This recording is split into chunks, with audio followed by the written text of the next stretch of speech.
Birinchi mektab bazasında Respublika Olimpiada üzəgi ötken yılның sentyabr ayından açılgan okuşçular әти-әниләр için bik jaylı. Birinchiden alıp 6. sınıfta bilim aluşular biri de Olimpiadada qatnaşa. Denis Sidimirov 3. sınıfta okuy. Иң яратканы математика һәм әйләнә тирә дөнья фәне.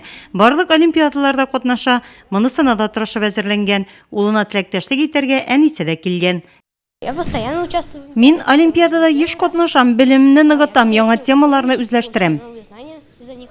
Бірге әзірләнәбез, бірге скварыбыз, бірге сөйләшәбез. И психологический настрой тоже от родителей все зависит. Әйе, еш катнашабыз bu олимпиадаларда. Укыйбыз, Аллага шөкер, яхшы, гел бик эшләгән. Менә 1-нче класстан бирле, гел отлично. Олимпиадада шәһәр һәм авыл мәктәпләреннән 150 укучы катнашты. Моның өчен 5 аудитория оештырылган иде.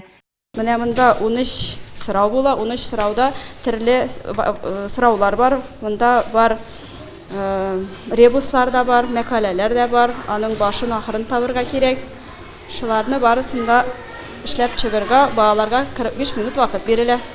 Оештыручылар сүзләренә караганда, бу олимпиадада авыл мәктәпләре зур активлык күрсәтә. Күбесе инде беренче тапкыр гына түгел, катнашучы, призер, җиңүче. Һәр олимпиададан соң укучыларның үсеше билгеләнә, нәтиҗә ясала.